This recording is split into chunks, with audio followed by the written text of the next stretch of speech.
जय श्री कृष्ण। परमात्मा अपने भक्त के सेवक बन जाते हैं और वह भक्त के सेवक बन जाने पर वह उसके आदेशों के अनुसार भी चलने लगते हैं।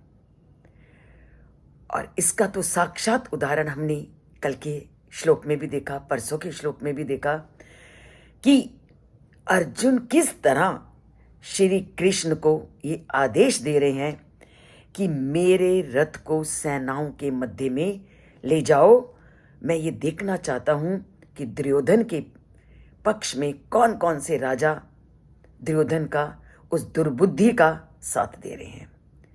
जब अर्जुन ने श्री कृष्ण के आगे ये अपने मन के भावों को रखा तो श्री कृष्ण ने क्या किया, उन्होंने भी रथ को चलाया और रथ को लेकर के दोनों सेनाओं के मध्य में जा करके खड़ा कर दिया और क्या कहने लगे कि भीष्म द्रोण प्रमुखतः सर्वेषां च महिषिताम उवाच पार्थ पश्य एतान संवेतान कुरून् इति।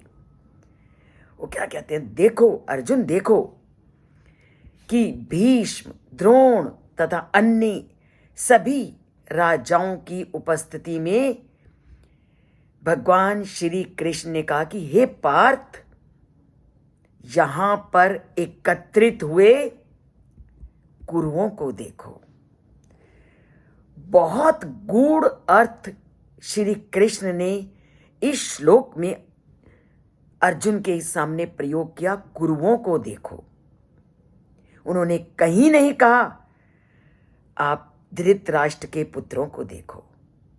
उन्होंने धृतराष्ट्र के पुत्रों की जगह कुरु शब्द का प्रयोग क्यों किया, ये भी अपने अंदर एक रहस्य को समेटे हुआ है। क्योंकि कौरव और पांडव, इन दोनों के लिए उन्होंने कुरु शब्द का प्रयोग किया, क्योंकि दोनों ही, कौरव भी और पांडव ही, दोनों ही कुरु वंशज थे। तो परम पिता परमात्मा श्री कृष्ण तो अपनी कूटनीति के लिए वैसे ही बड़े प्रसिद्ध थे और हैं भी।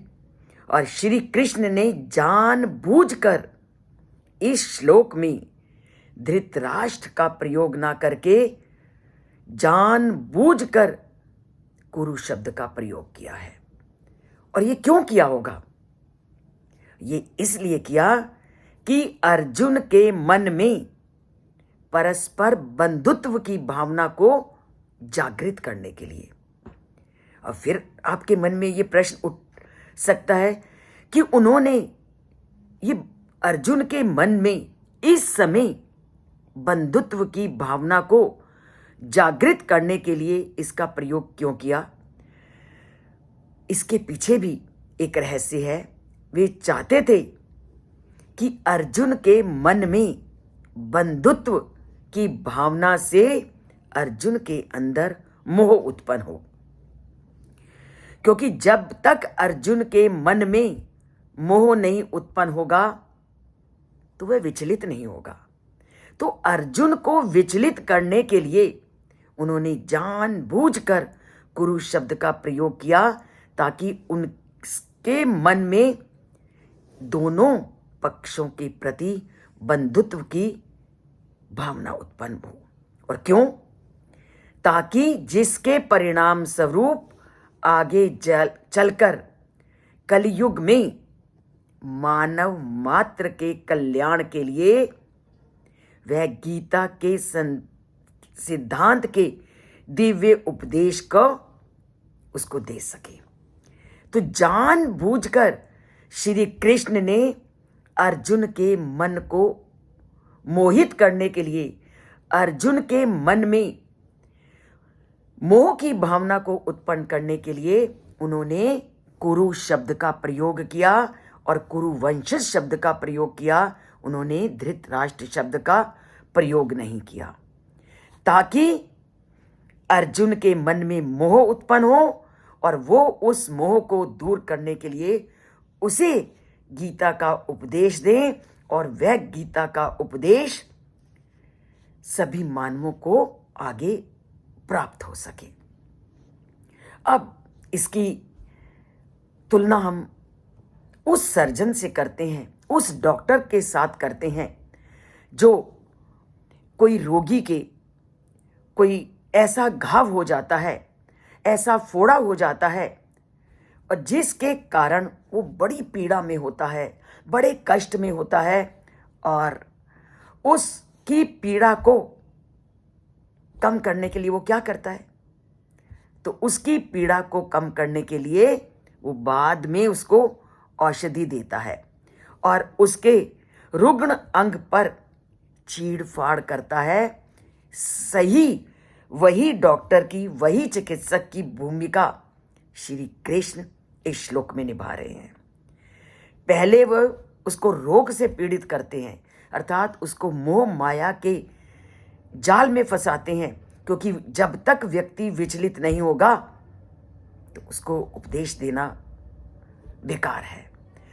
और वो उपदेश भी देना चाहते थे क्योंकि ये वो उपदेश है जो आज भी इस धरती पर उतना महत्वपूर्ण, उतना कल्याणकारी है जितना उस समय था।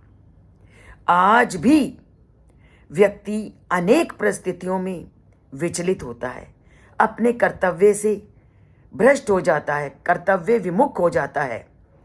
तो व्यक्ति को कदम कदम पर कैसे अपने कर्तव्य का पालन करना है, कैसे विपरीत परिस्थितियों में उसको अडिग रहना है, ये सब कुछ बताने के लिए उन्होंने माध्यम बनाया अर्जुन को और उपदेश दिया पूरी मानव जाति के कल्याण के लिए। तभी तो गीता के बारे में कहा जाता है, सर्वोपनिषदो गावा दोग्धा गोपाल नंदनहा पार्थो वत्सः सुधीर भोक्ता गीता अमृतम महत। कि उन्होंने गीता का उपदेश ही इसलिए दिया कि विद्वान लोग उसका उपभोग कर सकें और जन जन तक उस गीता को पहुंचा सके।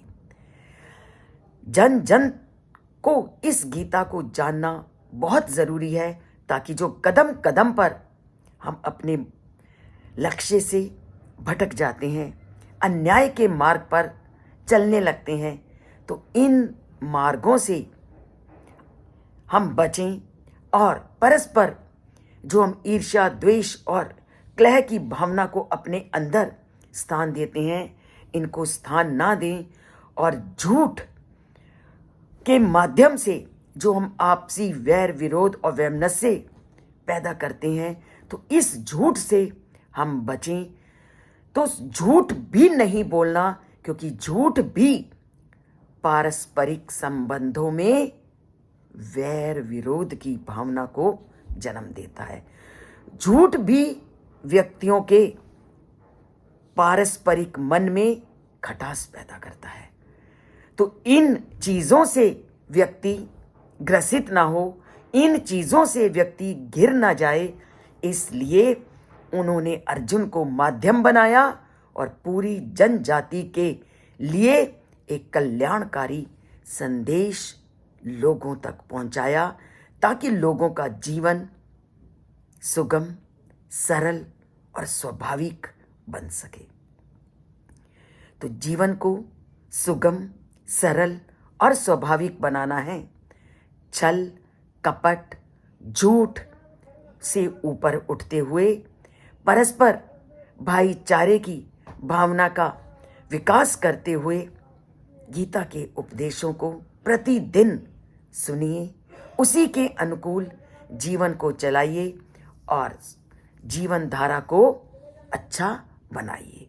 यही हमारा उद्देश्य है। इसीलिए इस चैनल में हम हर रोज़ गीता के एक नए संदेश को लेकर आपके पास आते हैं। तो इस चैनल से जुड़िए, इसे सब्सक्राइब नहीं किया, सब्सक्राइब कीजिए और जय श्री कृष्ण बोलते जाइए। जीवन नैया को सुगम, सरल और अच्छा बनाते जाइए। बोलिए जय श्री कृष्ण, लिखिए जय श्री कृष्ण और उस परमपिता परमात्मा के कथनों के अनुसार जीवन धारा को चलाइए।